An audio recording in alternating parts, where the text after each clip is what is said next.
Studio Ghibli Spirited Away has this power to very quickly bring us to another world, somewhere whimsical. But the more I studied this movie, the deeper I went into the details of the narrative, the more I found out how much context I was missing just because I'm a Westerner. Chihiro brings us to a magical world that in many ways operates just like our world would.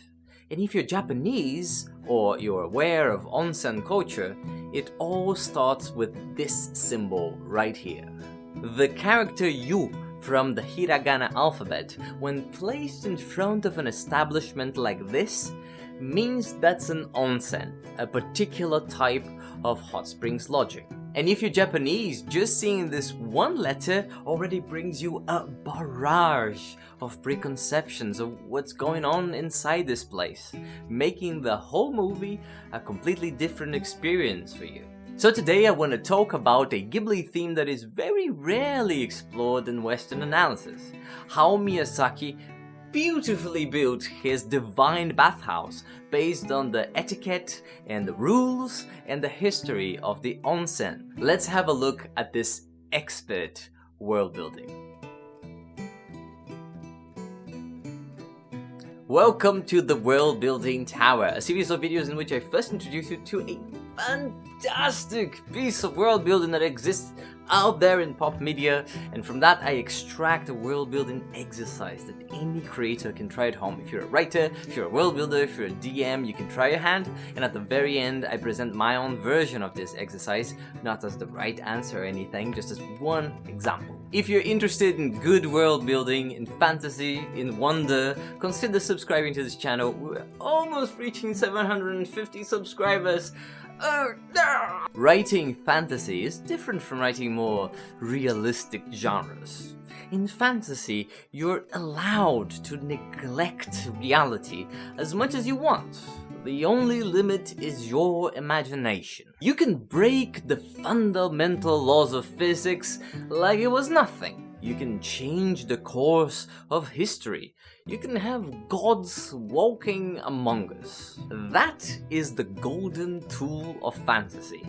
But it might also be a little bit of a narrative quagmire. Let's say that you want to make your world building unique, which is fair enough, you should strive for that. And let's say that in your attempt to create this uniqueness, you decide to create a world in which every single aspect of that world is different from ours. There's no shampoo, there's no streets, there's no people, there's no gravity, there's no language, there's no form, there's no time. This world would be impossible to enjoy. Your audience would spend all of their time trying to grasp something so that they could relate everything else to that one thing they understood, and they would probably end up with a headache. Good fantasy world building cannot be 100% original. It is in fact a dance between the known and the unknown. There must be enough familiar elements there so that we're not lost, so that we understand the rules, the interactions, the expectations. Just so the unknown has something to work with. You must provide expectations if you want to break them. This is something that Spirited Away does phenomenally well, but in a way that it might be hard to grasp for Western audiences. I've been to an onsen, and believe me, they are very particular in the way they do things. There's a proper garment one should wear when walking around. There are oh so many rules about keeping this place clean, and what can you touch when, and where should you enter places from so that everything is unblemished. Sometimes there's watermelons floating on the water, and you're like, what's going on here? What are those tropical fruit doing here? In my experience, both watching Spirited Away and going to an onsen was a little bit of a disorienting experience. But the second time around, I felt was better informed. I felt more prepared. If I was Japanese, I would have been given this context a long time ago when I was a toddler. They know the staff is supposed to welcome the guests right at the door. It's part of the deal. They know that even the gods are supposed to wear the traditional yukata when they're walking around. They've seen those staff uniforms before. They immediately know these people are not guests. And of course, Miyazaki uses this to create interesting metaphors that might escape us if we don't know any better. As I mentioned, the onsen have so many rules so that guests keep the space clean.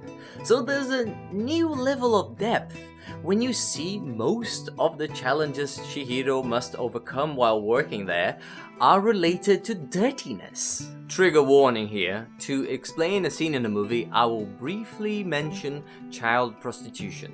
If that will ruin the movie or this video for you, skip to this timestamp here and I won't mention it again, okay?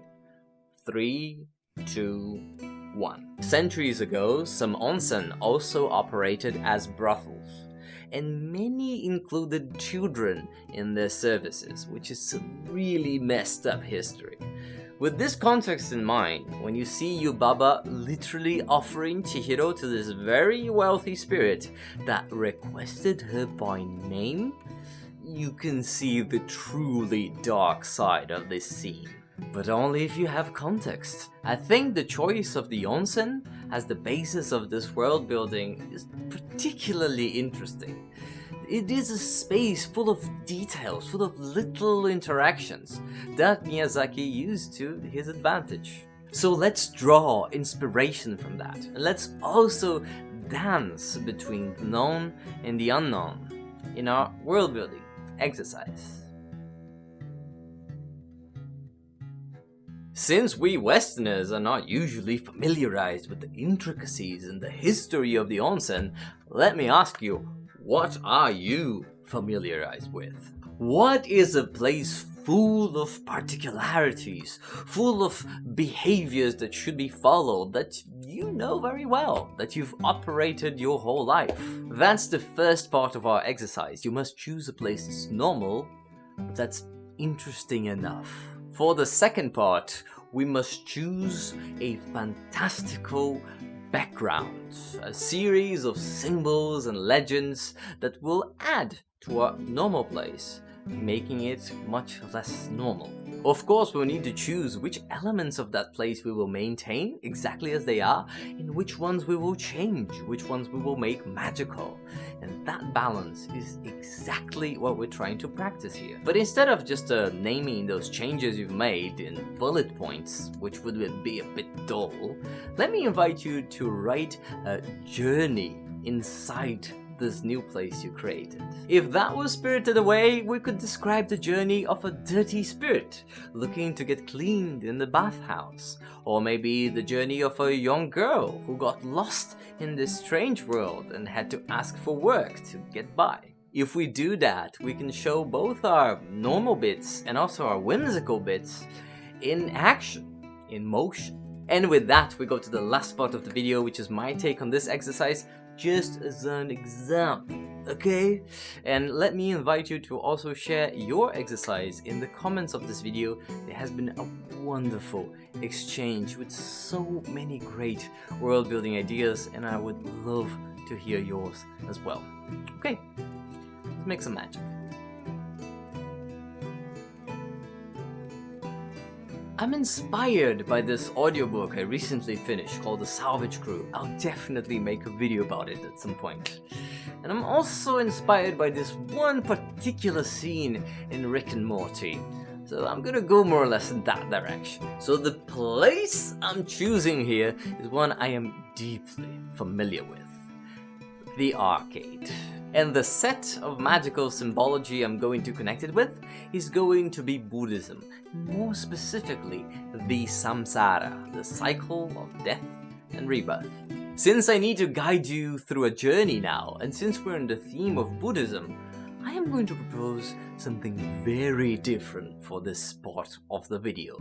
something wild. I know YouTube loves consistency and patterns and molds, but this is a channel about creativity, so please allow me to be experimental. Not always, just sometimes.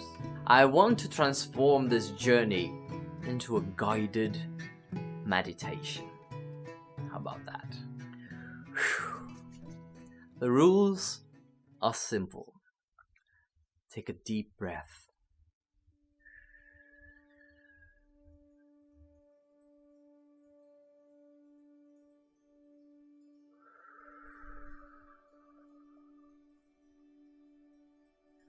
Find a comfortable sitting position.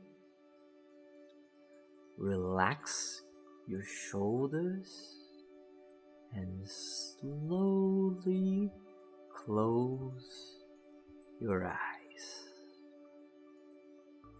You'll hear my voice, and for a couple of minutes, what I will say will be the truth. You won't move your body, but you will be there. You will see and experience things as I describe them.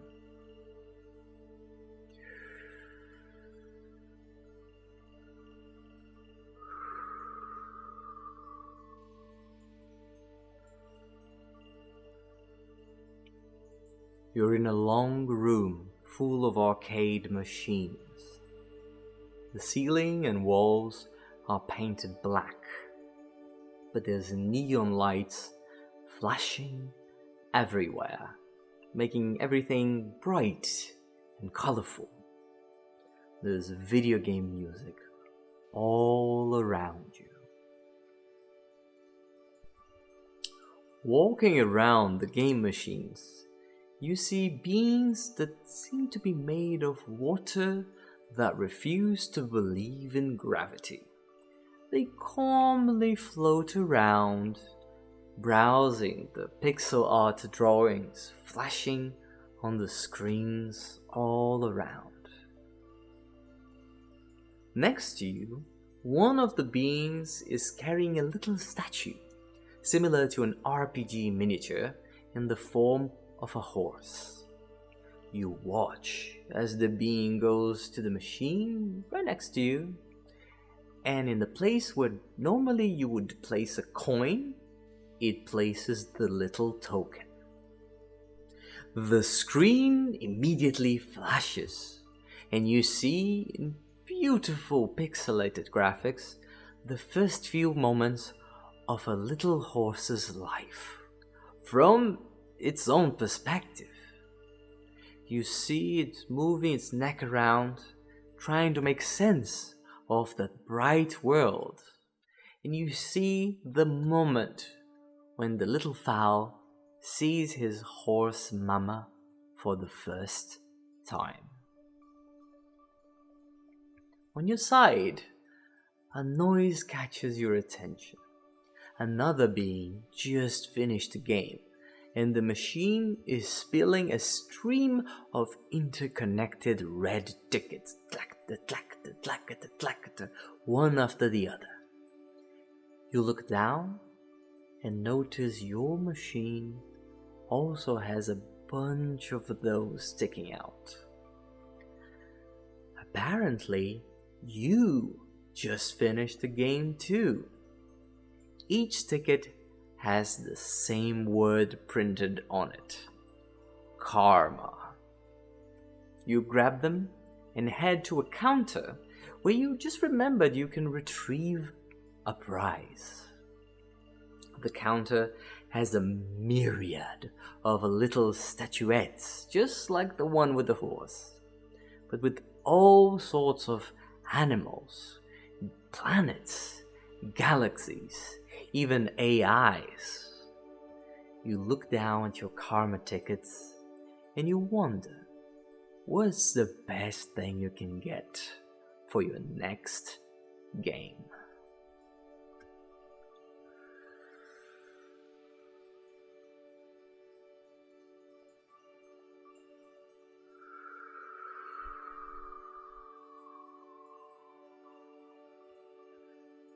slowly, very cautiously open your eyes now, and little by little come back to this session of the game. Whew. How was that? Was that cool? Was that interesting? It was different, at least. Okay, folks, before I wrap up, just a small announcement. In the next 6 weeks or so, I'm gonna have to move apartments, which is just so stressful. And I don't think I'll be able to post my regular video. If you're new to the channel, I've been managing to keep a very consistent 2-week schedule for this channel, but then I'll have to skip a week. I'm sorry about that. I might do a little experience with YouTube Shorts if I have time, because they are so quick to prepare. You might see that. And with that, I will leave you for today. I hope you found that useful and interesting. I hope you subscribe if you're not subscribed yet. And to my patrons, as always, your support humbles me. Thank you so much for believing in me. It means the world for somebody who's just starting. Okay, folks, I'll see you next week. Or maybe the other. Ciao.